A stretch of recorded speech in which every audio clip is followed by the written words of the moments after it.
புரட்சி பாரதம் நடத்துகின்ற அனைத்து கட்சியினுடைய கூட்டத்தில்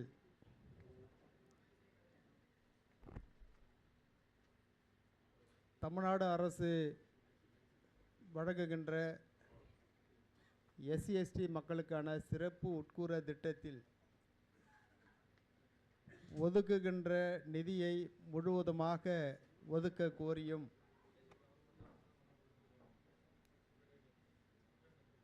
ஆங்கிலேயர் காலத்தில் ஒதுக்கப்பட்ட SC/ST மக்களுக்கு பஞ்சமி நிலங்களை மீட்டு தர கோரியும்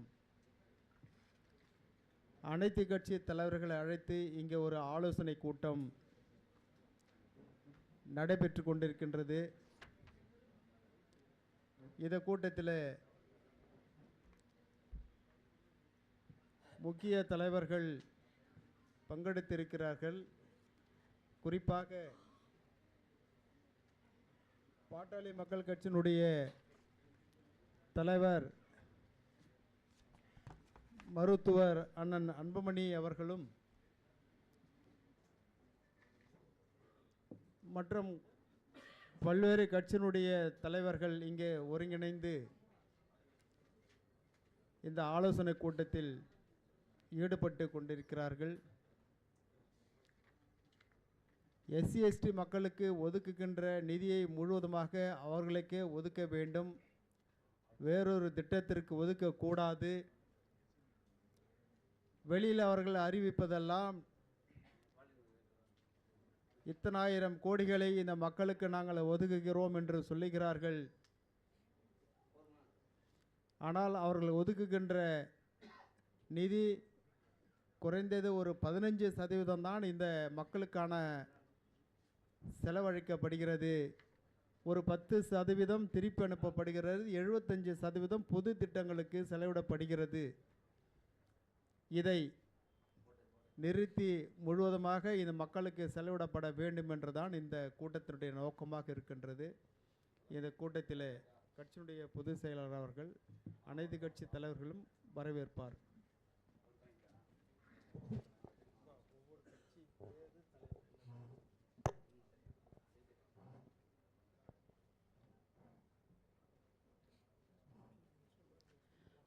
புரட்சி பாரத கட்சியின் சார்பாக நடைபெறுகின்ற வரலாற்று சிறப்பு வாய்ந்த இந்த ஆலோசனை கூட்டத்திற்கு வருகை புரிந்திருக்கின்ற பேராளுமைமிக்க தலைவர் அனைவருக்கும் புரட்சி பாரதத்தின் சார்பாக என் வணக்கத்தை தெரிவித்துக் கொள்கின்றேன்.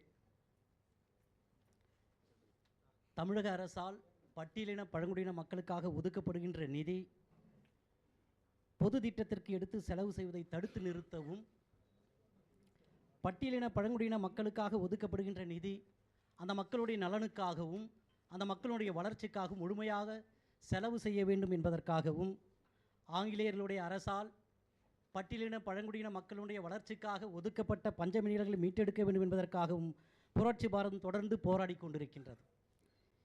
எங்களுடைய இந்த போராட்டத்திற்கு உங்களுடைய ஒத்துழைப்பு தேவை என்பதற்காக அனைத்து கட்சி தலைவர்களையும் புரட்சி பாரத கட்சியின் சார்பாக எங்கள் தலைவர் அழைத்திருக்கின்றார். எங்களுடைய அழைப்பை ஏற்று வருகை புரிந்திருக்கின்ற முன்னாள் மத்திய அமைச்சர், பாராளுமன்ற உறுப்பினர், மதிப்பிற்கும் மரியாதைக்கும் உரிய அண்ணன் பாட்டாளி மக்கள் கட்சியினுடைய தலைவர் அவர்களை, மற்றும் தமிழக வாழ்வுரிமை கட்சியினுடைய தலைவர், முன்னாள் சட்டமன்ற உறுப்பினர், மதிப்பிற்கும் மரியாதைக்கும் உரிய அண்ணன் வேல்முருகன் அவர்களை, மே 17 இயக்கம் ஒருங்கிணைப்பாளர், மதிப்பிற்கும் மரியாதைக்கும் உரிய அண்ணன் திருமுருகன் காந்தி அவர்களை, அம்மா மக்கள் முன்னேற்றக் கழகத்தின் சார்பாக வருகை புரிந்திருக்கின்ற மரியாதைக்குரிய அண்ணன் கரிகாலன் ஏழுமலை அவர்களை, மற்றும் விடுதலை தமிழ் புலிகள் கட்சியினுடைய நிறுவன தலைவர் மரியாதைக்குரிய அண்ணன் குடந்தை அரசன் அவர்களை, தென்னிந்திய பார்வர்ட் பிளாக் கட்சியிலிருந்து வருகை தந்திருக்கும் மரியாதைக்குரிய அண்ணன் பழனி பாஸ்கர் அவர்களை, தமிழக புரட்சி கழகத்தினுடைய நிறுவன தலைவர் மரியாதைக்குரிய அண்ணன் ஏர்போர்ட் மூர்த்தி அவர்களை, உங்கள் அனைவரையும் வருக வருக என்று புரட்சி பாரத கட்சியின் சார்பாக நாங்கள் வரவேற்கின்றோம். அதே சமயத்தில் ஆட்சி மாறினாலும் காட்சி மாறவில்லை என்பது போல, கடந்த ஆட்சியில் பட்டியலின பழங்குடியின மக்களுக்காக ஒதுக்கப்படுகின்ற நிதி எப்படி மாற்று திட்டத்திற்கு எடுத்து பயன்படுத்தினார்களோ அதே போன்றுதான் இந்த அரசும், இப்பொழுது ஆளுகின்ற அரசும், தாவேகா அரசும் பட்டியலின பழங்குடியின மக்களுக்காக ஒதுக்கப்படுகின்ற நிதியை எடுத்து மாற்று திட்டத்துக்கு பயன்படுத்தி கொண்டிருக்கின்றார்கள். ஆகவே ஆட்சி மாறினாலும் காட்சி மாறவில்லை. ஆட்சியாளர்கள் யாராக இருந்தாலும் ஒரு பக்கம் சமூக நீதி பேசிக் கொண்டிருக்கின்றார்கள், இன்னொரு பக்கம் பட்டியலின பழங்குடியின மக்களை தொடர்ந்து வஞ்சித்து கொண்டுதான் இருக்கின்றார்கள். இன்னும் கூட இந்த மக்கள் கல்வியிலும் வேலை வாய்ப்பிலும் பொருளாதாரத்திலும் அடிநிலையில் இருக்கின்றார்கள். ஒரு தொழில் தொடங்குவதற்கு கூட அவர்களால் இயலவில்லை. இன்னும் கூட சொல்ல வேண்டும் என்று சொன்னால் அவர்களுக்கு வசிப்பதற்கு இடமில்லை, இடம் இருந்தால் பட்டா இல்லை, பட்டா இருந்தால் வீடு கட்ட முடியவில்லை, பொருளாதாரம் இல்லை. எல்லாத்தை விட கொடுமை என்னன்னு சொன்னால், வாழும்பொழுதுதான் எங்களால் நிம்மதியாக வாழ முடியலன்னு சொன்னால் செத்த புதைக்கிறது கூட சுடுகாடு இல்லை. அப்படி சுடுகாடு இருந்தால் வழி இல்லை, வழி இருந்தால் அது எங்களுக்கு தடையாக இருக்கின்றது. தொடர்ந்து இந்த மக்கள் வஞ்சித்து கொண்டு இருக்கிறார்கள். ஆகவே அதாவது சுதந்திரம் அடைந்து 80 ஆண்டுகள் ஆன பிறகும் இந்த பட்டியலின பழங்குடியின மக்களுடைய நிலைமை இது என்று சொன்னால் இது யார் பொறுப்பேற்க வேண்டும்? ஆளும் ஆட்சியாளர்கள் தான் பொறுப்பேற்க வேண்டும். ஆகவே எங்களுக்காக ஒதுக்கப்படுகின்ற நிதி, பட்டியலின பழங்குடியின மக்களுக்காக ஒதுக்கப்படுகின்ற நிதி எங்களுக்காக முழுமையாக செலவு செய்ய வேண்டும். மாற்று திட்டத்திற்கு பல செலவு செய்யக்கூடாது என்பதற்காகத்தான் இந்த ஆலோசனை கூட்டம். அப்படி மாற்று திட்டத்திற்கு பயன்படுத்தினார்கள் என்று சொன்னால் புரட்சி பாரதம் தொடர்ந்து போராட்டம் எடுக்கும். அந்த போராட்டத்திற்கு வருகை புரிந்திருக்கின்ற அத்தனை தலைவர் ஒத்துழைப்பும் தேவை என்பதை கூறிக்கொண்டு விடைபெறுகின்றேன். நன்றி, வணக்கம்.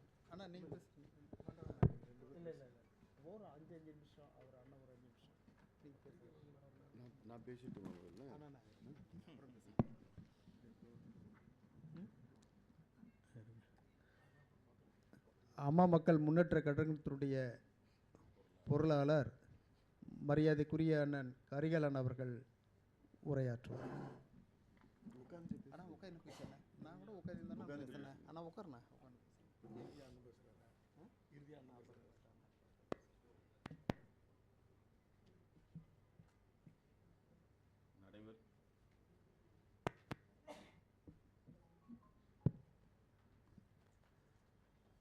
நடைபெறுகிற அனைத்து கட்சி கூட்டத்தை முன்னெடுத்திருக்கக்கூடிய புரட்சி பாரதம் கட்சியினுடைய தலைவர் மரியாதைக்குரிய அண்ணன் பூவை மூர்த்தி ஜெகன்மூர்த்தி அவர்களே, இந்த நிகழ்விலே கலந்து கொண்டு சிறப்பித்துக் கொண்டிருக்கக்கூடிய மரியாதைக்குரிய முன்னாள் மத்திய அமைச்சர், இன்றைய நாடாளுமன்ற உறுப்பினர், பாட்டாளி மக்கள் கட்சியினுடைய தலைவர் அண்ணன் டாக்டர் அன்புமணி அவர்களே, இந்த பக்கத்தில் இருக்குது நினைக்கிறேன். இன்னும் கொஞ்சம் கிட்ட எடுத்து வரீங்களாப்பா அந்த கார்ட்லெஸ் இது ரிசீவரை, அது பயன்படுத்தும்.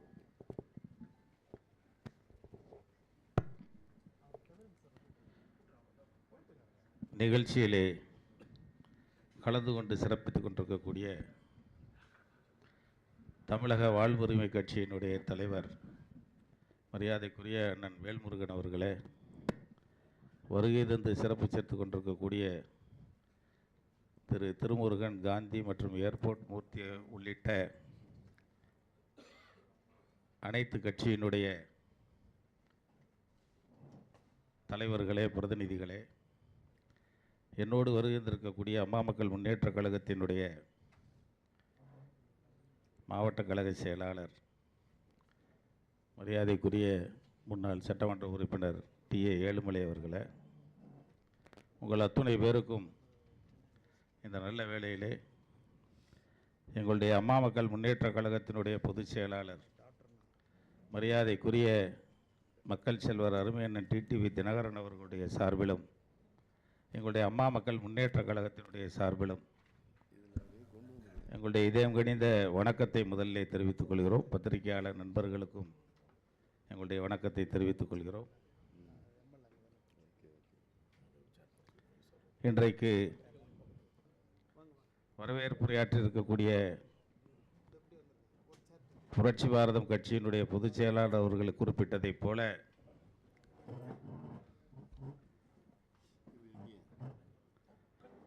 நாடு சுதந்திரம் அடைந்து 80 ஆண்டுகள் ஆகிவிட்ட நிலையிலும் இன்றைக்கு பட்டியலின மக்கள், பழங்குடியின மக்களுடைய வாழ்க்கை தரம் எத்தனையோ சட்டங்கள், எத்தனையோ திட்டங்களுக்கு பிறகும் கூட இந்த அவல நிலையிலே இருக்கிறது என்பதை சுட்டிக்காட்டுகின்ற வகையிலே இங்கே இந்த கூட்டம் நடைபெறுகிறது என்று சொன்னால், அந்த மக்கள் 80 ஆண்டு காலமாக அவர்களுக்கு அடிப்படை வசதி இல்லை. ஒரு துறையை சார்ந்தது மட்டுமல்ல அவர்களுடைய வாழ்க்கையின் முன்னேற்றம், அனைத்து துறைகளும் இதிலே இணைந்து செயல்பட வேண்டும். அவர்களுக்கு சாலை வசதிகள் இல்லை, வீட்டு வசதிகள் இல்லை, அதேபோல கல்வி வசதி இல்லை, மருத்துவ வசதி இல்லை, சுகாதார வசதி இல்லை, மின்சார வசதி இல்லை என்று வரிசையாக சொல்லிக்கொண்டே வந்தார்கள். அப்படி பார்க்கின்ற பொழுது 80 ஆண்டு காலமாக இந்த மக்கள் இதே நிலையிலே தான் இருக்கிறார்கள் என்பது முதலிலே ஒரு வெட்கப்பட வேண்டிய விஷயம், ஒரு வெட்கக்கேடான விஷயம், வேதனையான விஷயம், அதே நேரத்திலே கண்டிக்கத்தக்கதும் கூட. ஆக இன்றைக்கு அவர்களுக்காக ஒதுக்கப்படக்கூடிய நிதி ஆதாரங்கள், அந்த நிதிகளை எல்லாம் சரியாக பயன்படுத்துவதில்லை. அவருடைய வாழ்க்கை தரத்தை உயர்த்துவதற்காக அவை செலவிடப்படுவதில்லை.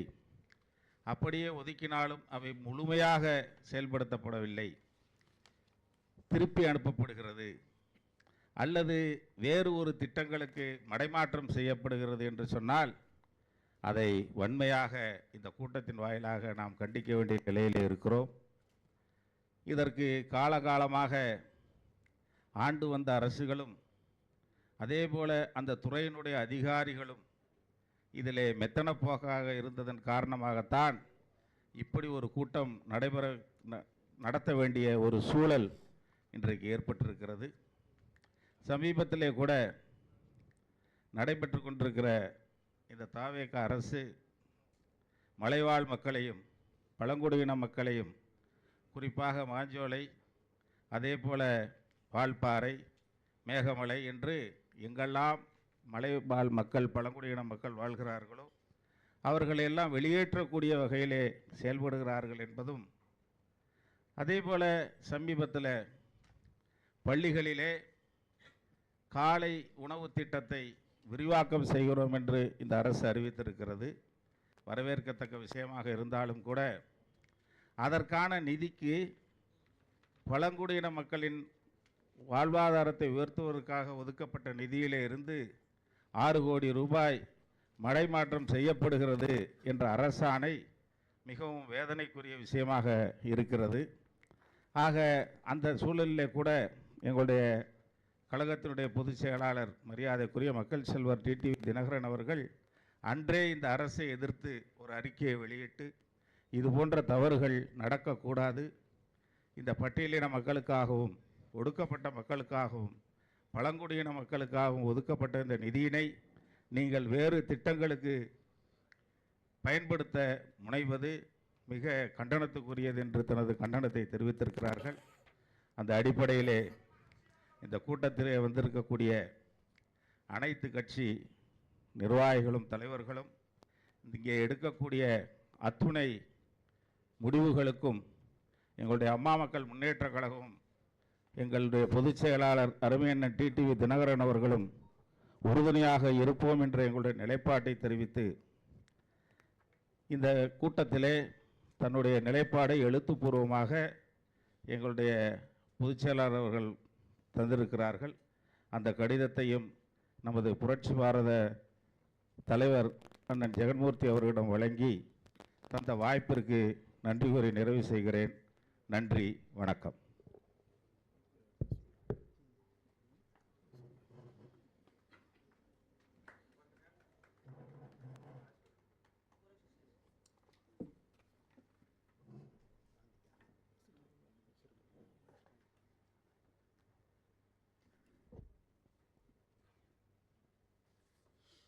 மே 17 இயக்கத்தினுடைய ஒருங்கிணைப்பாளர் மரியாதைக்குரிய அண்ணன் திருமுருகன் காந்தி அவர்கள் உரையாற்றும்.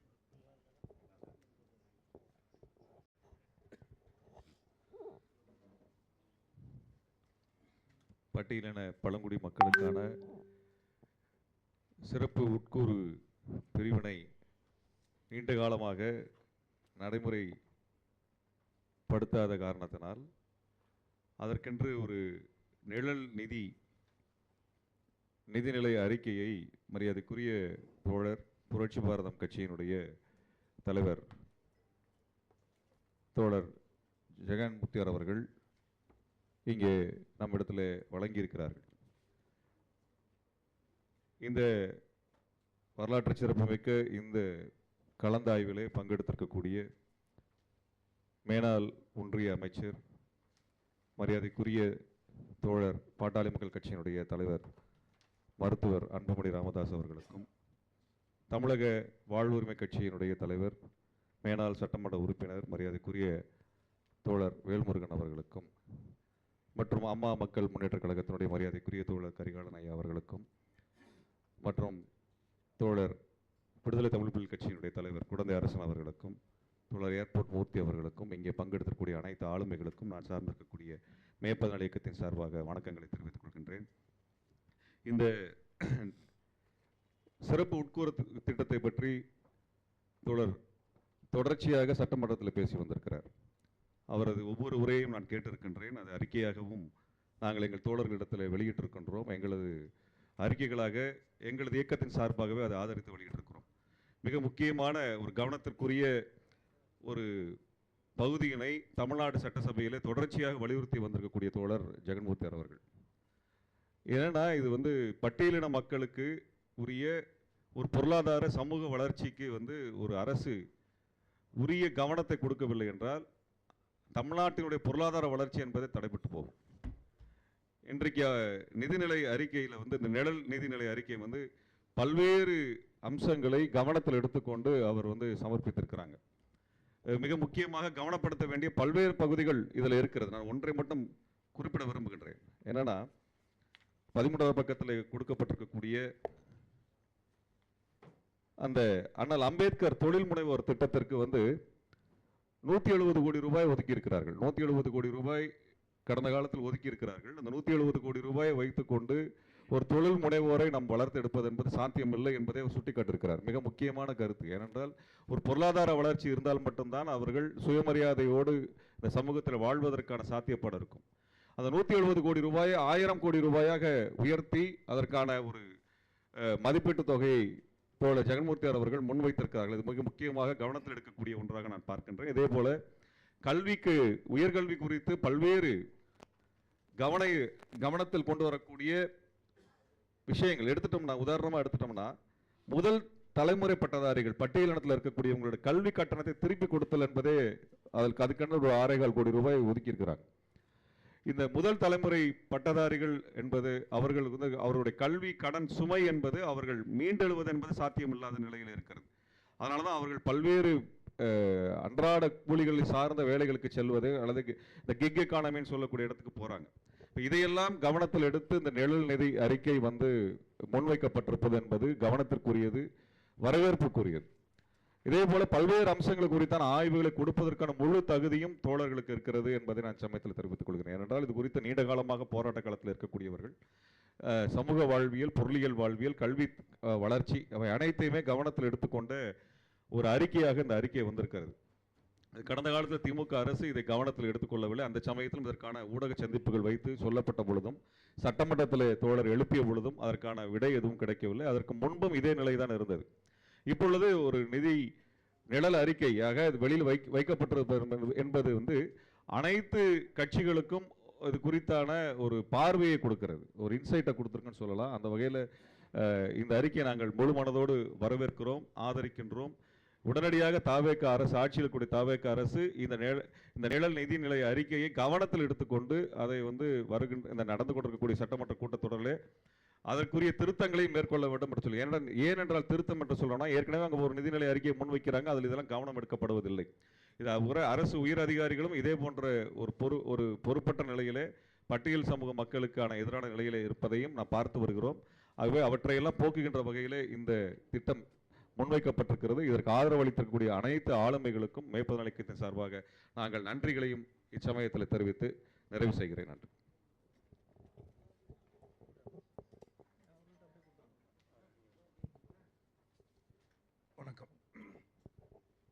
வணக்கம். இன்றைக்கு இந்த சப்ளான், அதாவது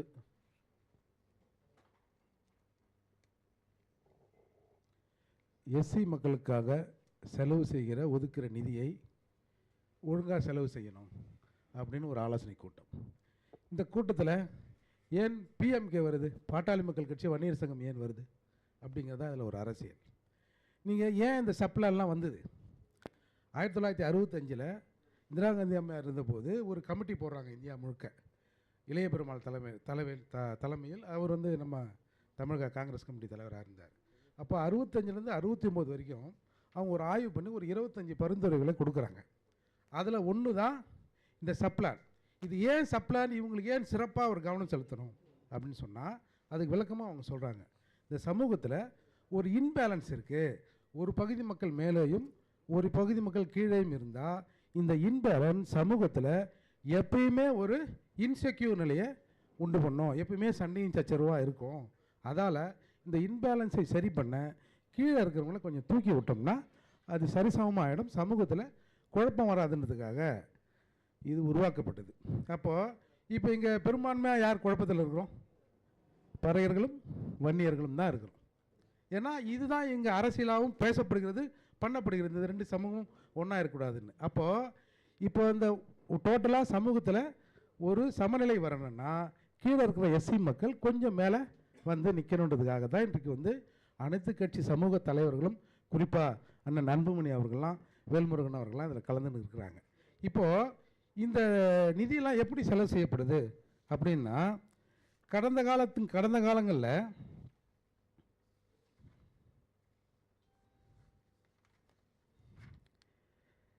கிட்டத்தட்ட ஒரு 4 ஆண்டுகளில் ஒரு விரிவான அறிக்கை இது. ஒரு 4 ஆண்டுகளில் 7833 கோடி ரூபாய் செலவு செய்யப்படாமல் திருப்பி அனுப்பப்படுகிறது. ஆனால் இதில் என்ன விதிகள் சொல்லுதுன்னா, ஒரு உதாரணத்துக்கு 24-25 அந்த பணம் செலவு செய்யப்படலைன்னா 25-26 விட்டு 26-27 ஒரு வருடம் விட்டு அந்த பணத்தை திருப்பி கேரி ஓவர் பண்ணணும், அடுத்த பட்ஜெட்டை அதை சேர்த்து செலவு பண்ணணும்னு சொல்கிறாங்க. ஆனால் இதுவரை யாரும் அந்த மாதிரி பண்ணதில்லை. இன்னொன்று, இந்த நிதி ஒதுக்கப்படுகிற போது மக்கள் தொகை அடிப்படையில் 20% இருக்கிறோன்னா மொத்த செலவினங்கள்லேருந்து ஒரு 20% நம்ம ஒதுக்கணும். ஆனால் அரசுகள் அப்படி ஒதுக்குதா?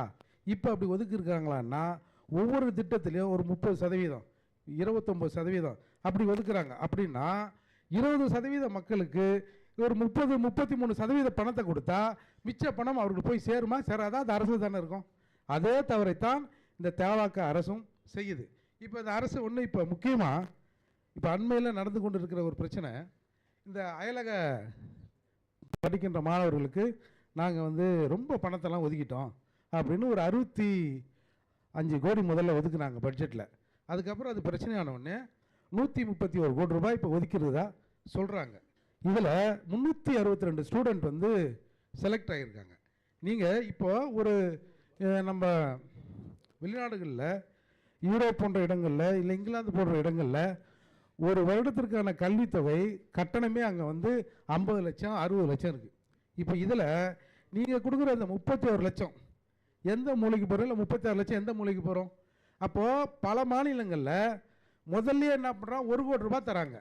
ஒரு மாணவர் வந்து செலக்ட் ஆன உடனே அவருக்கு 5 லட்ச ரூபா முதல்ல கவர்மெண்ட் கொடுத்துருது.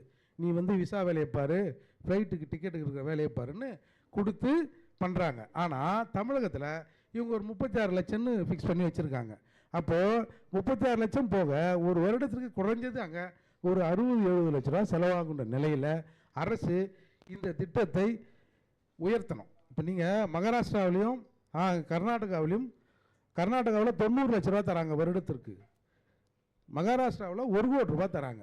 நீங்கள் எங்களுக்கு சிறப்பாக எதையும் செய்யாதீங்க, எங்களுக்கு ஒதுக்கின பணத்தை ஒழுங்காக நீங்கள் செலவு பண்ணுங்கன்றதுக்காக தான் இந்த கூட்டம். அதால் இந்த கூட்டம் வலியுறுத்துகிறேன். நான் இப்போ அண்ணன் ஒரு நிழல் பட்ஜெட்டை கொடுத்துருக்காரு.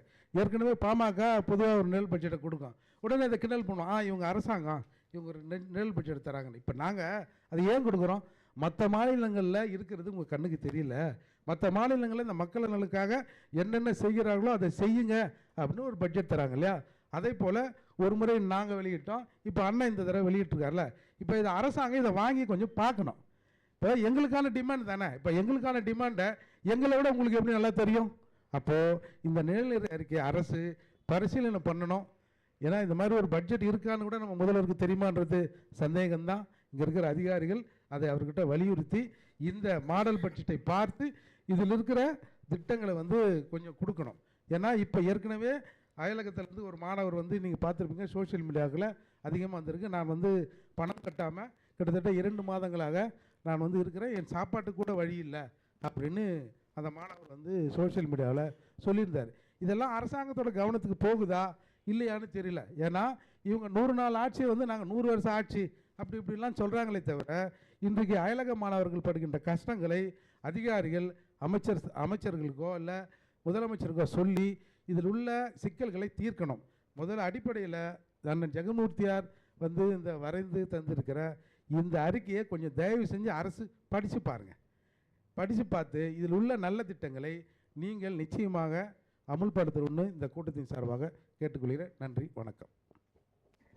குடந்தை அரசன், விடுதலை தமிழ் புலிகள் கட்சி. அன்பிற்குரிய புரட்சி பாரதம் கட்சியினுடைய தலைவர் அண்ணன் மேனாள் சட்டமன்ற உறுப்பினர் புவை ஜெகன்மூர்த்தியார் அவர்களுடைய தலைமையிலே புரட்சி பாரதம் சார்பாக இந்த நிழல் நிதிநிலை அறிக்கையை பட்டியலின மக்களுக்கான உரிமைகளை கோரும் வகையில் அரசுக்கு பரிந்துரைத்து வெளியிடுகிற இந்த அருமையான வரலாற்று சிறப்பு வாய்ந்த நிகழ்வில் பங்கேற்று ஆலோசனை வழங்கி ஆதரவு தெரிவித்து கலந்து கொண்டிருக்கக்கூடிய தலைவர்கள், பாட்டாளி மக்கள் கட்சியினுடைய தலைவர் மேனாள் மத்திய அமைச்சர் மருத்துவர் அன்புமணி ராமதாஸ் ஐயா அவர்களே, அன்புக்குரிய மேனாள் சட்டமன்ற உறுப்பினர் தமிழக வலுமை கட்சியினுடைய தலைவர் அன்புக்குரிய சகோதரர் வேல்முருகன் அவர்களே, கொங்கு மக்கள் கட்சியினுடைய பொதுச் செயலாளர் மேனாள் சட்டமன்ற உறுப்பினர் ஈஸ்வரன் அவர்களே, மே 17 இயக்க ஒருங்கிணைப்பாளர் திருமுருகன் காந்தி அவர்களே, அம்மா மக்கள் முன்னேற்ற கழகத்துடைய பொருளாளர் மேனாள் சட்டமன்ற உறுப்பினர் கரிகாலன் அவர்களே, அன்புக்குரிய தமிழக புரட்சி கழகத்தினுடைய தலைவர் ஏர்போர்ட் மூர்த்தி உள்ளிட்ட இந்த அரங்கத்தில் பங்கேற்றிருக்கக்கூடிய அனைத்து தலைவர்களுக்கும் என்னுடைய அன்பான வணக்கத்தை தெரிவித்துக் கொள்கிறேன். இது ஒரு பெரிய சிக்கலான நீண்ட காலமாக இருக்கக்கூடிய இந்த பிரச்சனையை அதிகாரிகள் தான் இந்த மடைமாற்றி அரசுக்கு தவறான செய்திகளை சொல்லி தரவுகளை சொல்லி வெளிப்படுத்துகிறார்கள். எனவே அரசை நடத்தக்கூடியவர்கள் முதலமைச்சராக இருப்பவர், அமைச்சராக இருப்பவர், அந்த கேபினட் அந்தஸ்தில் இருக்கிறவங்க, அல்லது ஒரு அரசுனா அந்த அரசு வந்து ஒரு கட்சியை சார்ந்திருக்கும். திமுக, அதிமுக, பத்தாவேக்கான்ற மாதிரி அரசு கட்சி சார்ந்திருக்கும். அந்த கட்சி வந்து ஒரு முடிவை எடுத்து அந்த முடிவில் அக்கறை காட்டும் பொழுது தான் இது தீர்வு கிடைக்கும். அதிகாரிகள் சொல்வதை அப்படியே செஞ்சோம்னா அந்த நீதி அங்கே கிடைக்காம போகுது. இதுதான் காரணம். ஏன்னா அன்னைய நிலைமையில் அந்த நிதியை பகிர்ந்து ஏதாவது ஒரு திட்டங்களுக்கு செலவிட்டு வாக்கு பெறுவதற்கான வாக்கு அரசியலுக்காக அது மாற்றப்படும். ஒரு உதாரணம் செய்தி, சமத்துவபுர திட்டம், இந்த உழவர் திட்டம்லாம் வந்தாங்க திமுக பிள்ளை.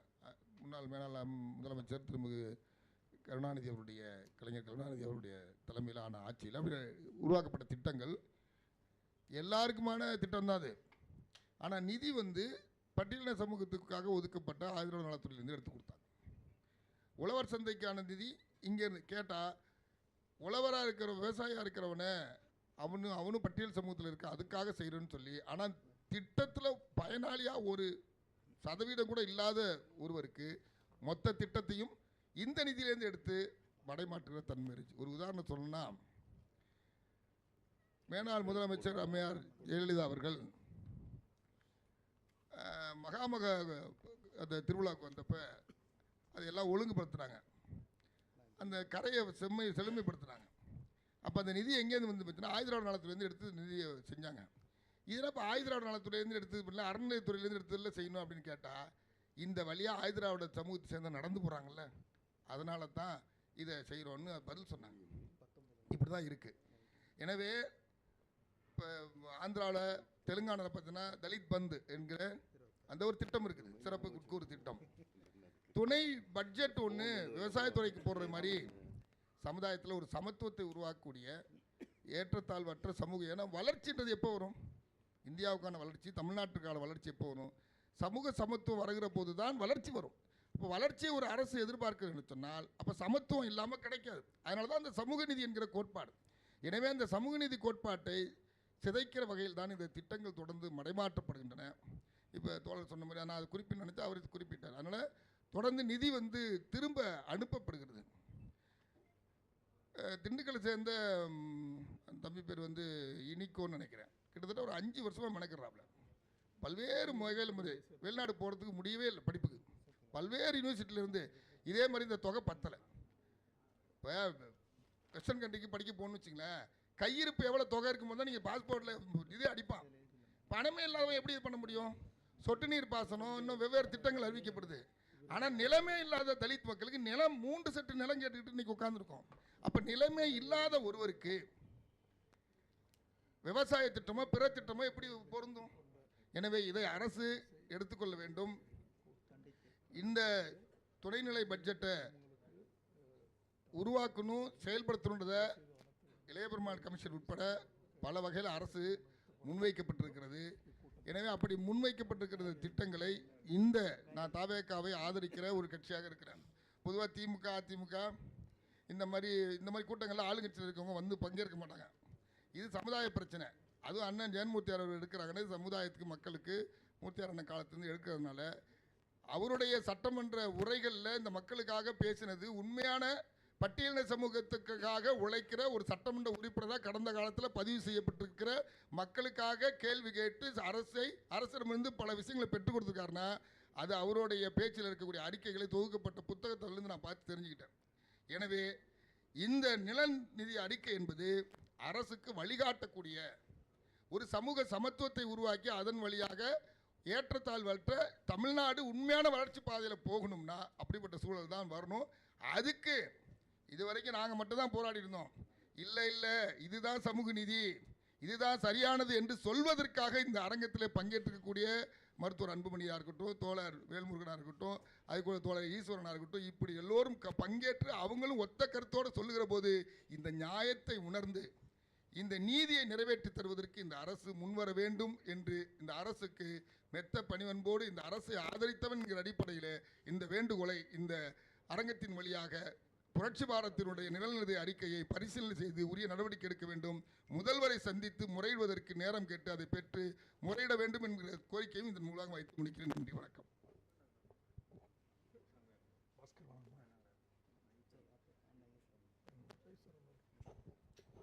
பாஸ்கர் வேண்டாமா?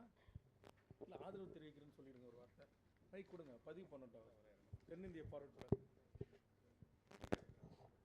நீங்களே கட்சி பேர் சொல்லி உங்கள் பேர் சொல்லிக்கோங்க. அறிவிங்க. கூட்டத்தில் எடுக்கிற முடிவுக்கு ஆதரவு தெரிவிக்கிறேன்னு சொல்லி. அனைவருக்கும் வணக்கம். தென்னிந்திய ஃபார்வர்ட் பிளாக் சார்பாக இந்த கூட்டத்தில் எடுக்கும் அதற்கு ஆதரவு தருவதாக இதன் வாயிலாக தெரிவித்துக் கொள்கின்றேன். என் பெயர் பழனி. அனைவருக்கும் வணக்கம்.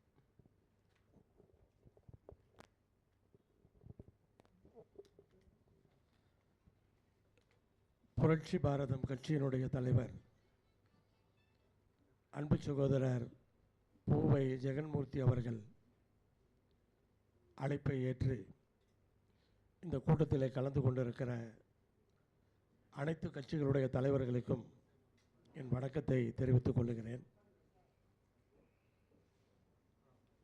பூவை ஜெகன்மூர்த்தி அவர்கள் சட்டமன்றத்திலே தொடர்ந்து இந்த பிரச்சனையை எப்போது பேசினாலும் பேசிக்கொண்டே இருப்பார். அது எனக்கும் வேல்முருகனுக்கும் நன்றாக தெரியும். பக்கத்துலேருந்து பேப்பர் எடுத்து கொடுக்குறவங்க நாங்கள் தான்.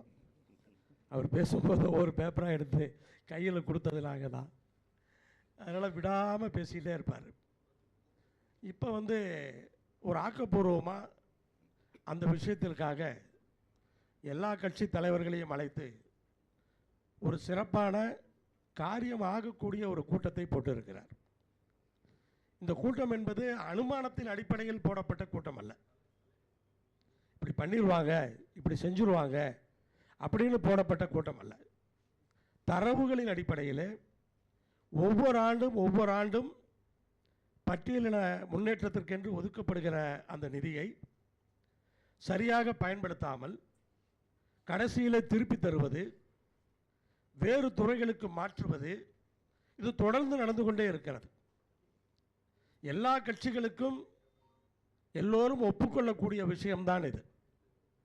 யாருமே மாற்று கருத்து கொண்டவர்கள் இருக்க வாய்ப்பில்லை, ஆளுங்கட்சிகளை தவிர. அவங்களும் எதிர்கட்சியாக வந்தால் கூட வந்து உட்கார்ந்து தான் சொல்லுவாங்களான்னு தெரியல. ஆனால் ஆளுங்கட்சியாக போயிட்டாங்கன்னா நிதி மேலாண்மை அப்படி சொல்லுது போல இருக்கு. நிதி மேலாண்மையில் பட்டியலினத்துக்கு ஒதுக்குற நிதியை கொஞ்சம் மிச்சப்படுத்தி வேற எதுக்காவது பயன்படுத்திக்கலாம் அப்படின்னு ஆளுங்கட்சியாக வந்துட்டே அந்த புத்தி வந்துருமேன்னு தெரியல. ஆனால் இது வந்து ஏதோ இப்போ நேற்று நடக்கிற விஷயம் அல்ல, எல்லா கட்சிகளோட ஆட்சியிலுமே இது நடந்து கொண்டு இருக்கிறது என்பதுதான் உண்மை. அதில் நீங்கள் அண்ணன் அன்புமணி அவர்களுக்கு நான் ஒரு ரிக்வெஸ்ட் வைக்கிறேன். இந்த கூட்டத்தில் தொடர்ந்து பல ஆண்டுகளாக இடைவிடாமல் தலைமுறையாக நீங்கள் நிழல் பட்ஜெட் போட்டுக்கிட்டே இருக்கீங்க. அது வரவேற்கக்கூடிய விஷயம். நான் கேட்குறது, இந்த வருஷ கடைசியில் போஸ்ட்மார்ட்டம் பண்ணுற மாதிரி ஒரு பட்ஜெட் அதையும் போடுங்களேன். அது கொஞ்சம் எக்ஸ்போஸ் பண்ணியிருக்கேன். சேர்க்கல. அதனால் ஒவ்வொரு, ஏன்னா எந்த கவர்மெண்ட்டுமே ஏன்னா ஏதாவது இந்த துறைக்கு இவ்வளோ நிதி ஒதுக்குனாங்களா, இந்த துறைக்கு இவ்வளோ நிதி ஒதுக்குனாங்களா அப்படிங்கிறது பெரிய டிபேட்டாக போகுது. ஆனால் ஒதுக்கின நிதியை பயன்படுத்துகிறாங்களான்னு யாருக்குமே தெரியாது. வருஷ கடைசியில் அது பயன்படுத்துகிறாங்களா இல்லையான்னு யாருக்குமே தெரியாது. மறுபடியும் அடுத்த ஆண்டு திருப்பியும் பட்ஜெட் போட்டு திருப்பியும் ஒதுக்குறாங்க. ஆனால் போன ஆண்டு ஒதுக்கிய நிதி முழுமையாக அது வெளியே எக்ஸ்போஸ் ஆகிறதில்ல. உள்ளே பார்த்தா ஆடிட்டில் தெரியும். ஆனால் வெளியே சட்டமன்றத்திலேயே செய்யணும். அதை நிதிநிலை அறிக்கை சட்டமன்றத்தில் கொடுக்குறாங்க. வருஷ கடைசியில் அடுத்த பட்ஜெட் போடுறதுக்கு முன்னாடி இந்த பட்ஜெட்டில் எவ்வளோலாம் ஒவ்வொரு துறைக்கும் நம்ம செலவு பண்ணியிருக்கோம் அப்படி போட்டால் பட்டியலினத்துக்காக ஒதுக்கின நிதி வந்து இதுக்கு செலவு பண்ணலாங்கிறது அங்கேயே தெரிஞ்சிடும். ஆனால் இது மாதிரி வந்து ஒரு அக்கௌண்டபிலிட்டியாக வந்தால் மட்டும்தான் இதுக்கான ஒரு தீர்வு இருக்கும். அதனால் இந்த கூட்டத்தில் வந்து இந்த வருட கடைசியிலேயே மறுபடியும் இதே மாதிரி ஒரு கூட்டத்தை போட்டு இந்த ஆண்டு பட்டியலின முன்னேற்றத்திற்காக ஒதுக்கப்பட்ட நிதி இந்தந்த நிதி திருப்பி அனுப்பப்பட்டிருக்கிறது, இந்தந்த நிதி துறை மாற்றி பயன்படுத்தப்பட்டிருக்கிறது அப்படிங்கிறத மறுபடியும் ப்ரெஸ்ஸை கூப்பிட்டு நான் சகோதரர் ஜெகன்மூர்த்தி அவர்களுக்கு சொல்லுவது தான், இதோடு மட்டும் விடக்கூடாது. ஏன்னா இதை போடுவோம்னு தெரிஞ்சாவே கொஞ்சம் ஆளுங்கட்சிக்கு பயம் இருக்கும். கடைசியில் இதை வந்து நம்ம வந்து ஒரு போஸ்ட்மார்ட்டம் பண்ண போகிறோம் அப்படின்னு தெரிஞ்சாவே அவங்களுக்கு வந்து இது பண்ணுவாங்க அப்படின்னு சொன்னால் கொஞ்சம் இதாக இருக்கும். பேசும்போது சொன்னாங்க, குழந்தை அரசன் அவர்கள் சொன்னாங்க, அதாவது நாங்கள் இந்த கமிட்டியில் ஒவ்வொரு மாவட்டத்துக்கும் போகிறப்ப அந்த விவசாயத்தில் வந்து பட்டியலினத்துக்குன்னு ஒரு ஃபண்டு ஒதுக்கியிருப்பாங்க. ஆனால் நிலம் இருந்தால் தான் அந்த ஃபண்டு கொடுப்பாங்க பட்டியலின மக்களுக்குன்னு. அதாவது இப்போ நிலத்தில் வந்து போர் போட்டுக்கலாம், நிலத்துக்கு டெவலப்மெண்ட் பண்ணிக்கலாம், அதுக்கெல்லாம் நிதி தருவாங்க. அதில் பட்டியலினத்துக்குன்னு ஒரு அமௌண்ட் உண்டு. அது மாதிரி ஒரு 7-8 கேட்டகரி இருக்கும்.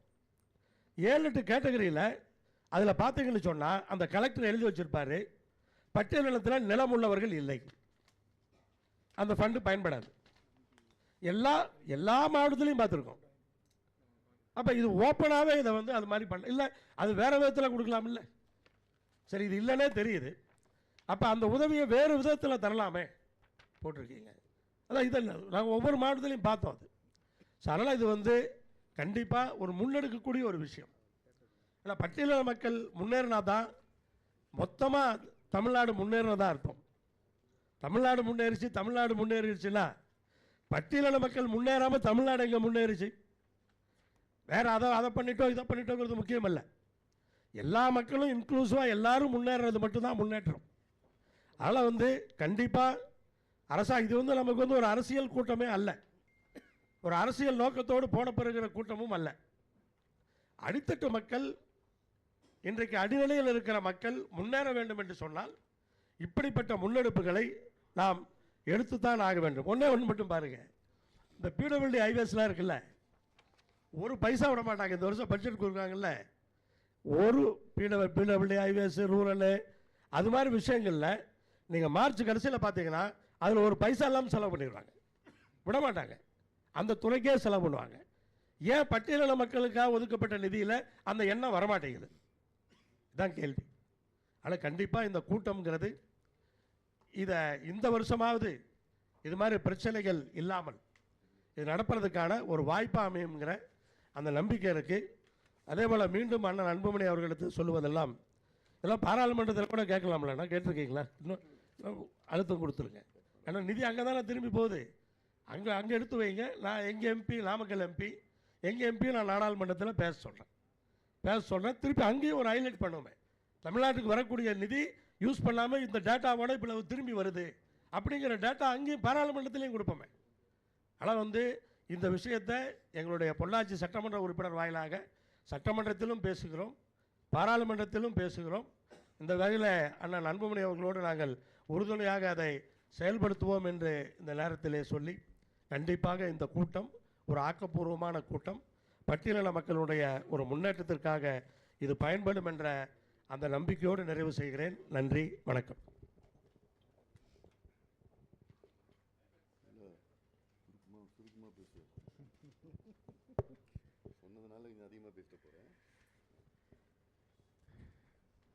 புரட்சி பாரதம் கட்சியினுடைய தலைவர் எங்களோடு சட்டப்பேரவையில் 5 ஆண்டு காலம் மிகச்சிறப்பாக பணியாற்றிய அருமை சகோதரர் பூவை ஜெகன்மூர்த்தி அவர்களுடைய ஒருங்கிணைப்பில் SC/ST மக்களுக்கு ஒதுக்கப்படும் நிதி அம்மக்களுக்கே முழுவதுமாக செலவிடப்பட வேண்டும், பொது திட்டத்திற்கு அதை மாற்றக்கூடாது என்கிற நோக்கத்திற்காகவும் மற்றும் பஞ்சமை நிலங்கள் சுமார் 10 லட்சத்துக்கும் மேற்பட்ட ஏக்கர் அதை மீட்டு நிலமற்ற ஏழை மக்களுக்கு கொடுப்பதற்கான ஒரு அழுத்தத்தை ஆளுகின்ற அரசுகளுக்கு தருவதற்காக நடைபெறுகின்ற இந்த கூட்டத்தில் கலந்து கொண்டிருக்கின்ற பாட்டாளி மக்கள் கட்சியினுடைய தலைவர் மதிப்புக்குரிய அண்ணன் அன்புமணி ராமதாஸ் அவர்களே, கொங்கு மக்கள் கட்சியினுடைய செயலாளர் எங்களோடு சட்டப்பேரவையில் பணியாற்றிய மதிப்புக்குரிய அண்ணன் AR ஈஸ்வரன் அவர்களே, இங்கு வருகின்றிருக்கின்ற அம்மா மக்கள் முன்னேற்றக் கழகத்தின் பொருளாளர் மதிப்பிற்குரிய அண்ணன் கரிகாலன் அவர்களே, மே 17 இயக்கத்தினுடைய ஒருங்கிணைப்பாளர் அருமை நண்பர் திருமுருகன் காந்தி அவர்களே, அதுபோன்று விடுதலை தமிழ் புலிகள் கட்சியின் சார்பாக வருகின்றிருக்கிற குடந்தை அரசன் அவர்களே, தென்னிந்திய ஃபார்வர்ட் பிளாக் கட்சியின் மாநில அமைப்புச் செயலாளர் பழனி பாஸ்கர் அவர்களே, தமிழக புரட்சிக் கழகத்தினுடைய தலைவர் அருமை சகோதரர் ஏர்போர்ட் மூர்த்தி அவர்களே, கூட்டத்தில் கலந்து கொண்டிருக்கின்ற புரட்சி பாரதம் கட்சியினுடைய பொதுச் செயலாளர், பொருளாளர் உள்ளிட்ட கட்சியின் முன்னணி தலைவர்களே, எனதருமை பத்திரிகை ஊடக நண்பர்களே, உங்கள் அனைவருக்கும் வணக்கம். அருமை நண்பர் ஜெகன்மூர்த்தி அவர்கள் இந்த கூட்டத்தை மிகச்சிறப்பாக ஒழுங்கு செய்திருக்கிறார். அதில் மிகச்சிறப்பு டாக்டர் அண்ணன் அன்புமணி அவர்களும் டிடிவி தினகரன் அவர்கள் தலைமையிலான அம்மா மக்கள் முன்னேற்றக் கழகமும் அண்ணன் கொங்கு ஈஸ்வரனும் தென் மாவட்டத்து மக்களை பிரதிபடுத்துகின்ற வகையில் அவர்கள் அதுபோன்று நம்முடைய தென்னிந்திய ஃபார்வர்ட் பிளாக் கட்சியினுடைய திருமாறன் சார்பாக கலந்து கொண்டிருக்கிறார்கள். ஆண்டாண்டு காலமாக வஞ்சிக்கப்படுகின்ற சமூகங்கள் ஒவ்வொரு சமூகங்களும் ஒவ்வொருவருக்கு உறுதுணையாக ஆதரவாக இருக்க வேண்டும் என்பதை உணர்த்துகின்ற வகையில் இந்த நாட்டில் இருக்கிற அரசியல் கட்சிகளால், பத்திரிகை ஊடகங்களால் எதிரும் புதிருமாக நிறுத்தப்படுகின்ற சமூகங்கள் அருமை நண்பர் நம்முடைய ஜெகன்மூர்த்தி அவர்கள் அழைத்த இந்த அழைப்பை ஏற்று இதில் கலந்து கொண்டு இந்த நோக்கத்தை ஆதரிப்பது என்பது உண்மையிலேயே வரவேற்புக்குரியது, பாராட்டுக்குரியது. அந்த வகையில் எங்களோடு சட்டப்பேரவையில் தொடர்ந்து 5 ஆண்டு காலம் இந்த பிரச்சனையை குறித்து அவர் தன்னுடைய நண்பர்களாக இருக்கிற பேராசிரியர் பெருமக்கள், ஓய்வு பெற்ற IAS IPS அதிகாரிகள், சட்டப்பேரவையில் பணி செய்யக்கூடிய அலுவல் பெருமக்களை எல்லாம் அணுகி தரவுகளை சேகரித்து மிக அழகாக அதை பாயிண்ட் 1 பாயிண்ட் 2 என்று எடுத்து அதை வரிசைப்படுத்தி பேசுவார். அதைத்தான் நான் இங்கே ஈஸ்வரன் கூட சுட்டி காட்டினார். நாங்கள் அருகாமையிலே உட்கார்ந்து அவர்களுக்கான அவர் எழுதி வைத்து அந்த புள்ளி விவரங்களை மட்டும் பார்த்து படிப்பார், மற்றது தன் உணர்வுகளை அப்படியே பேசுவார். ஆனால் நேரம் அவர்களுக்கு சட்டப்பேரவையில் கிடைக்காது. ரெண்டாவது, அவர் 5 ஆண்டு காலமாக இந்த பிரச்சனை குறித்து பேசியதை அந்த மக்களுக்கு சென்றடையக்கூடிய வாய்ப்பும் இல்லை. சென்றிருந்தால் நிச்சயமாக இதற்காக அவர் குரல் கொடுத்தது அந்த மக்களிடத்திலே சென்று சேர்ந்திருக்கும், அந்த நியாயத்தை அந்த மக்களை உணர செய்திருப்பார். இப்போது நல்வாய்ப்பாக நேரலை ஒளிபரப்பு செய்யப்படுகிறது. மக்களால் தேர்ந்தெடுக்கப்பட்ட சட்டப்பேரவை உறுப்பினர்கள் மிகச்சிறப்பாக பணியாற்றுவதை குறித்து இன்றைக்கு மக்களும் பத்திரிகைகளும் ஊடகங்களும் மிகச்சிறப்பாக அதை ஒரு பேசு பொருளாக மாற்றியிருக்கிறார்கள். ஆக அந்த வகையில் இன்றைக்கு இந்த 2 கோரிக்கையும் நாங்களும் சட்டப்பேரவையில் பணியாற்றியிருக்கிறோம். பல்வேறு குழுக்களின் தலைவராக பணியாற்றியிருக்கிறேன். அந்த பொது திட்டங்களுக்கு இந்த நிதியை பயன்படுத்துவது என்பது பெரும்பாலும் தொடர்ச்சியாக எல்லா ஆட்சி காலத்திலும் நடைபெற்று கொண்டிருக்கிறது. அது முற்றுமுதலுமாக தடுத்து நிறுத்தப்பட வேண்டும். இன்னும் எத்தனையோ ஆயுதிராவிடர் மக்கள் வாழ்கின்ற, மலைவாழ்வு மக்கள், எஸ்டி மக்கள் வாழ்கின்ற இடங்களுக்கு சாலை வசதி இல்லை, குடிநீர் வசதி இல்லை, பள்ளிகள் இல்லை, போதுமான சுகாதார வசதிகள் இல்லை, அவர்களுக்கான சுயகாலில் நிற்பதற்கான பயிற்சிகளை அளித்து அவர்களுக்கான நிதியுதவி செய்வதற்கான வாய்ப்புகள் இல்லை. ஆனால் அந்த பணத்தை அந்த மக்களுடைய மேம்பாட்டுக்கு எடுத்து அந்த மக்களுக்கு என்று ஒதுக்கப்பட்ட நிதிநிலையை, அந்த நிதியை அந்த மக்களுக்கு பயன்படுத்துவதில் என்ன சிக்கல்? ஏன் ஒன்றிய அரசுக்கு திருப்பி அனுப்பப்பட வேண்டும்?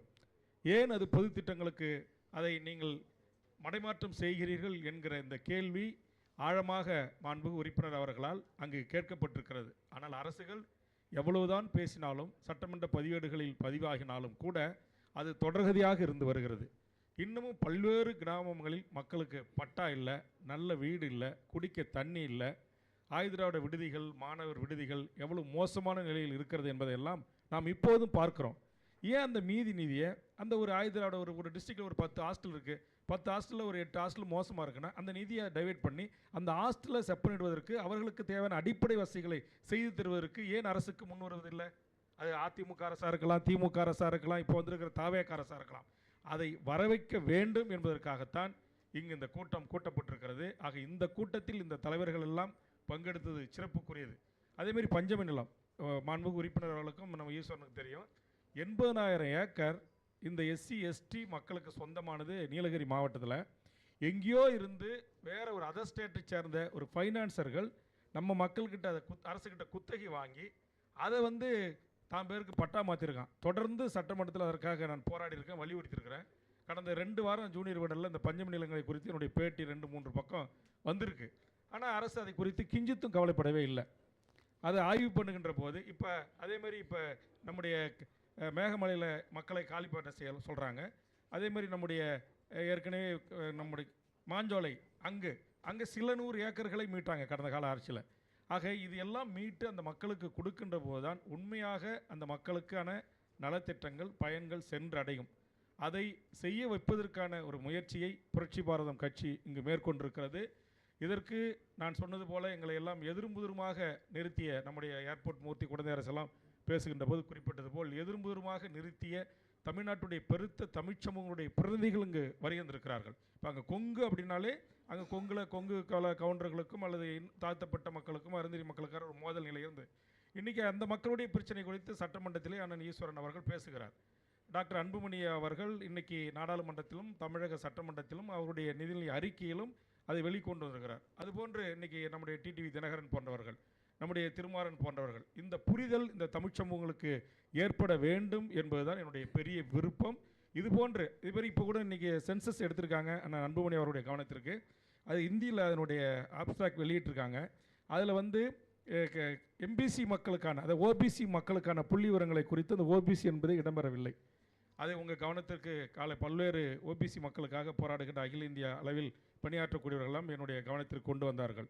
அதனால் இப்போ இதுபோல் நாம் ஒருவருக்கொருவர் மிக பிற்படுத்தப்பட்ட மக்கள், தாழ்த்தப்பட்ட ஒடுக்கப்பட்ட எஸ்டி மக்களுக்காக இது போன்று இந்த போராட்டங்களை முன்னெடுப்பதும் அவர்கள் அட்ரஸ் செய்யணும் இந்த பிரச்சனையை. அதே மாதிரி எம்பிசி மக்களுக்கான பிரச்சனைகளை நீங்கள் நம்முடைய தாழ்த்தப்பட்ட சமூகத்தினுடைய தலைவராக இருக்கிற இந்த மண்ணின் பூர்வீகுடி மக்களாக இருக்கிற 2 கலந்து வாழ்கிற நீங்கள் இந்த பிரச்சனையை கையில் எடுக்கின்ற போது தமிழ்நாட்டில் ஒரு சமூக ஒற்றுமை ஏற்படும், சமூக நல்லிணக்கம் ஏற்படும். அதையும் இங்கே இருக்கக்கூடிய தலைவர்கள் கருத்தில் கொள்ள வேண்டும் என்ற என்னுடைய வேண்டுகோளை முன்வைத்து இந்த கூட்டத்திற்கு உண்மையிலேயே அண்ணன் ஈஸ்வரன் போன்றவர்கள் வருகை தந்தது. டாக்டர் அன்புமணி அவரும் அவருடைய நேரத்தை ஒதுக்கிகளை வருகை தந்து, பூவை ஜெகன்மூர்த்தி மட்டும் தனியாக இந்த கோரிக்கையை முன்வைக்கவில்லை, நாங்கள் அனைவரும் ஒன்றாக சேர்ந்து இந்த கோரிக்கையை முன்வைக்கிறோம் என்பதை இந்த நாட்டை ஆளுகின்ற அரசுகளுக்கு வலியுறுத்துகின்ற ஒரு நிகழ்ச்சியாக இந்த நிகழ்ச்சியை நான் பார்க்கிறேன். அந்த வகையில் இதை ஒழுங்கு செய்த என் அருமைக்குரிய நண்பர் பூவை ஜெகன்மூர்த்தி அவர்களுக்கும் அவருடைய தோழமைகளுக்கும் ஆளுமைகளுக்கும் வருகை தந்த அனைத்து அரசியல் கட்சி மக்களுக்கும் தொடர்ந்து சமூக தளத்தில் பணியாற்றக்கூடிய திருமுருகன் காந்தி போன்றவர்களும் இதில் கலந்து கொண்டு ஆதரவு அளித்தமைக்கு எங்கள் நெஞ்சார்ந்த நன்றியை தெரிவித்து நிறைவு செய்கிறேன். நன்றி, வணக்கம்.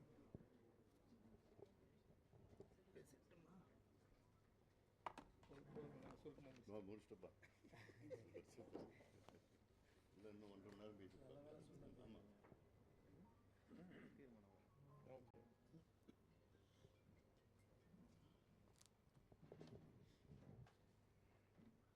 எஸ்சி/எஸ்டி மக்களுக்கு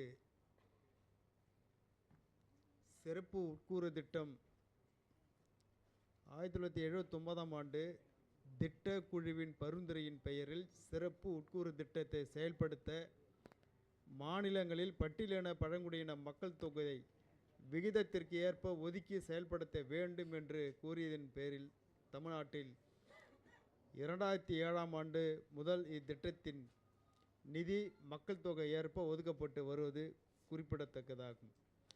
ஆதிதிராவிடர் மற்றும் பழங்குடியினர் மேம்பாட்டு செயல் திட்டம் என்பது பட்டியலின மக்களுக்கான தனிப்பட்ட நிதி ஒதுக்கீட்டு முறையாக உருவாக்கப்பட்டது. இதன் அடிப்படை நோக்கம் பட்டியலின மக்களின் மக்கள் தொகை விகிதத்திற்கு ஏற்ப அரசின் திட்ட செலவுகளில் உரிய பங்கை உறுதி செய்வதாகும்.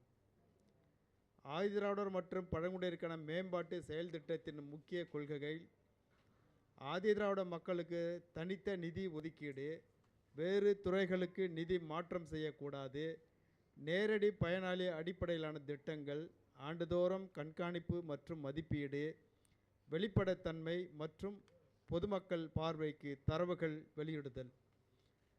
நடைமுறையில் பல சவால்கள் காணப்படுகின்றன. ஒதுக்கப்பட்ட நிதி முழுமையாக பயன்படுத்தப்படாமை, தொடர்பு இல்லாத செலவுகள், இத்திட்ட கணக்கில் சேர்த்தல், திட்டங்கள் காலதாமதமாக நிறைவேற்றப்படுதல் போன்றவை திட்டத்தின் நோக்கத்தை பாதிக்கின்றன. எனவே ஆதிதிராவிடர் மற்றும் பழங்குடியினருக்கான மேம்பாட்டு செயல் திட்ட செயல்பாட்டை மதிப்பிடுவது அவசியமாகிறது. குறிப்பாக எஸ்சி/எஸ்டி மக்களுக்கு இந்த அரசு ஒதுக்குகின்ற நிதியில் ஒரு 50 திட்டங்களை உருவாக்கி தருகிறார்கள் என்று சொன்னால், அந்த 50 திட்டங்களிலே உண்மையாக எஸ்சி மக்களுக்கு அதில் 2 அல்லது 3 திட்டங்கள் தான் இருக்கும். மற்றவை எல்லாமே பொது திட்டங்களாகத்தான் இருக்கின்றது. ஆனால் நிதி அனைத்தும் இந்த திட்டத்திலிருந்து போகின்ற நிதியாகத்தான் இருக்கின்றது. இப்படி பெயருக்கு மட்டும் எஸ்சி/எஸ்டிக்கு ஒதுக்குகின்ற திட்டம் என்று சொல்லிவிட்டு, ஆனால் அனைத்தும் பொது திட்டங்களுக்கு செல்கிறது என்பது தான் வேதனையாக இருக்கிறது. ஒரு உதாரணத்துக்கு சொல்லுகின்றேன். வேளாண்மை குறித்த திட்டத்தில் மொத்தம் திட்டம் 49 திட்டம். அதில் பணம் ஒதுக்கி இருப்பது 11,57,64,000. ஆனால் இதில் எஸ்சி/எஸ்டிக்கு ஒதுக்கப்பட்டது வெறும் 4 திட்டம்தான். 49 திட்டங்களை அறிவித்திருக்கிறார்கள். 4 திட்டங்கள் தான் இந்த ஆதிதிராவிட மக்களுக்கு. மீதி 45 திட்டங்கள் பொது திட்டங்கள். ஆனால் பணம் எடுக்கப்படுவது இந்த மக்களுக்கு ஒதுக்கப்பட்ட நிதியில். ஊரக வளர்ச்சியில் திட்டம் மொத்தம் 13 திட்டங்கள். ஆனால் ஆதிதிராவிட மக்களுக்கு ஒரே ஒரு திட்டம்தான். 12 திட்டங்கள் பொது திட்டங்கள். ஆனால் இந்த பணம் அனைத்தும் இந்த மக்களுக்கு ஒதுக்கப்பட்ட பணம்தான். போக்குவரத்து துறையில் மொத்தம் அனைத்துமே பொது திட்டமாகத்தான் இருக்கின்றது. அதற்கு கிட்டத்தட்ட 3030 கோடி ஒதுக்கியிருக்கிறார்கள். இது இந்த ஆதிதிராவிட மக்களுக்கு ஒதுக்கப்பட்ட நிதியிலிருந்து எடுக்கப்பட்டது. கல்வி, விளையாட்டு மற்றும் பண்பாடு 26 திட்டங்கள் அறிவித்திருக்கிறார்கள். அதில் 7 திட்டம்தான் ஆதிதிராவிட மக்களுக்கு, 19 திட்டம் பொது திட்டம். மக்கள் நல்வாழ்வு, குடும்ப நலன் 11 திட்டங்கள். அதில் 1 கூட ஆதிதிராவிட மக்களுக்கு இல்லை, அனைத்தும் பொது திட்டம். வீட்டு வசதி மற்றும் நகர்ப்புற பகுதி, அதில் ஒரே ஒரு திட்டம்தான் இது ஆதிதிராவிட மக்களுக்கு. குடிநீர் வழங்கல் மற்றும் துப்புரவு 3 திட்டங்கள் அறிவித்திருக்கிறார்கள், 3மே பொது திட்டம். தொழிலும் கனிமங்களும் 6 திட்டங்கள் அறிவித்திருக்கிறார்கள். அதில் 4 ஆதிதிராவிட மக்களுக்கு, 2 பொது திட்டம். ஆதிதிராவிட பழங்குடியின மற்றும் இந்த திட்டம் 83 திட்டங்கள் ஒதுக்கியிருக்கிறார்கள். அதில் ஆதிதிராவிட மக்களுக்கு ஒதுக்கப்பட்டது 37, மீதி 46 திட்டங்கள் பொது திட்டம். இப்படி பல்வேறு திட்டங்கள். பிற்படுத்தப்பட்ட வகுப்பினர் நலன், தொழிலாளர் நலன் 7 திட்டங்கள், 1 கூட ஆதிதிராவிட திட்டங்கள் இல்லை. சமூக நலன் மற்றும் சத்துணவு 42 திட்டங்கள். அதில் எஸ்சி எஸ்டிக்கு 4 திட்டம்தான். மீதி 38 திட்டம் பொது திட்டம். அதே போல் ஏனைய சமூக பணிகளுக்கு 2 திட்டம் பொது திட்டம். சிறப்பு பகுதி திட்டம் 1 அதுவும் பொது திட்டம். ஆக இப்படி ஆதிதிராவிட மக்களுக்கு ஒதுக்குகின்ற மொத்தம் 23,96,71 கோடி.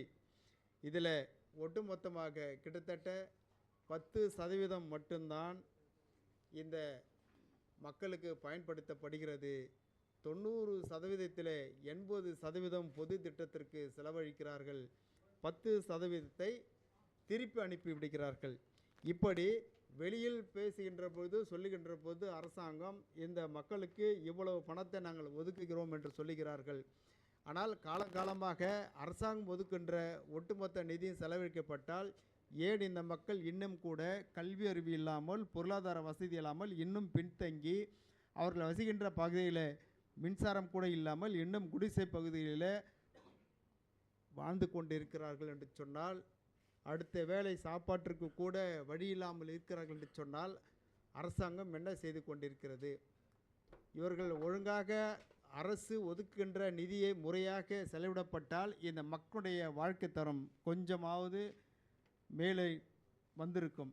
ஆனால் இது முழுக்க முழுக்க முழு பூசணிக்காயை சோற்றில் மறைப்பார்கள் என்று சொல்வார்கள் கிராமத்தில். அதுபோல் இவர்கள் இந்த மக்கள் பார்வையில், இந்த சமூக பார்வையில் இந்த மக்களுக்கான திட்டத்தை இவ்வளவு நாங்கள் ஒதுக்குகிறோம் என்று சொல்லுகிறார்கள். ஆனால் இது அனைத்தும் பொது திட்டத்திற்கு செலவழிக்கிறார்கள். குறிப்பாக சொல்லுகின்றேன், புலிகள் வளர்ப்பு திட்டம். புலி வளர்க்குறதுக்கும் இந்த ஆதிதிராவிட மக்களுக்கு என்ன சம்பந்தம் இருக்குது? காடுகள் வளர்ப்பு திட்டம், இது மக்களுக்கும் அதுக்கும் என்ன சம்பந்தம் இருக்குது? அதே போல் போக்குவரத்தில் இந்த போன அரசாங்கம் அறிவிச்சது இலவச பயண ஊர்தி. பெண்கள்லாம் இலவசமாக இந்த பஸ்ஸில் போகிறது. அதுக்கு நஷ்டமாகிறத இங்கே எஸ்சி எஸ்டிக்கு ஒதுக்கின்ற பணத்தை அதை ஈடு கட்டுறாங்களாம். இப்போது புதுசாக இந்த தாவைக்கு அரசு கூட காலை உணவு திட்டம், போன அரசாங்கம் என்ன பண்ணாங்களோ அதே தான் இவங்களும் பண்ணுறாங்க. காலை உணவு திட்டத்துக்கு இது பொதுவான திட்டம்தான். இதில் குறைஞ்சது 100 பசங்க 100 பசங்க இருக்கிறாங்க, 100 பசங்க சாப்பிட்றாங்கன்னா அதில் ஒரு 20 பசங்க இல்லை 30 பசங்க எஸ்சி பசங்க இருக்கலாம். ஆனால் ஒட்டுமொத்தமாக எல்லாருமே இந்த பணத்தில் தான் எடுத்து செலவு பண்ணுறாங்க.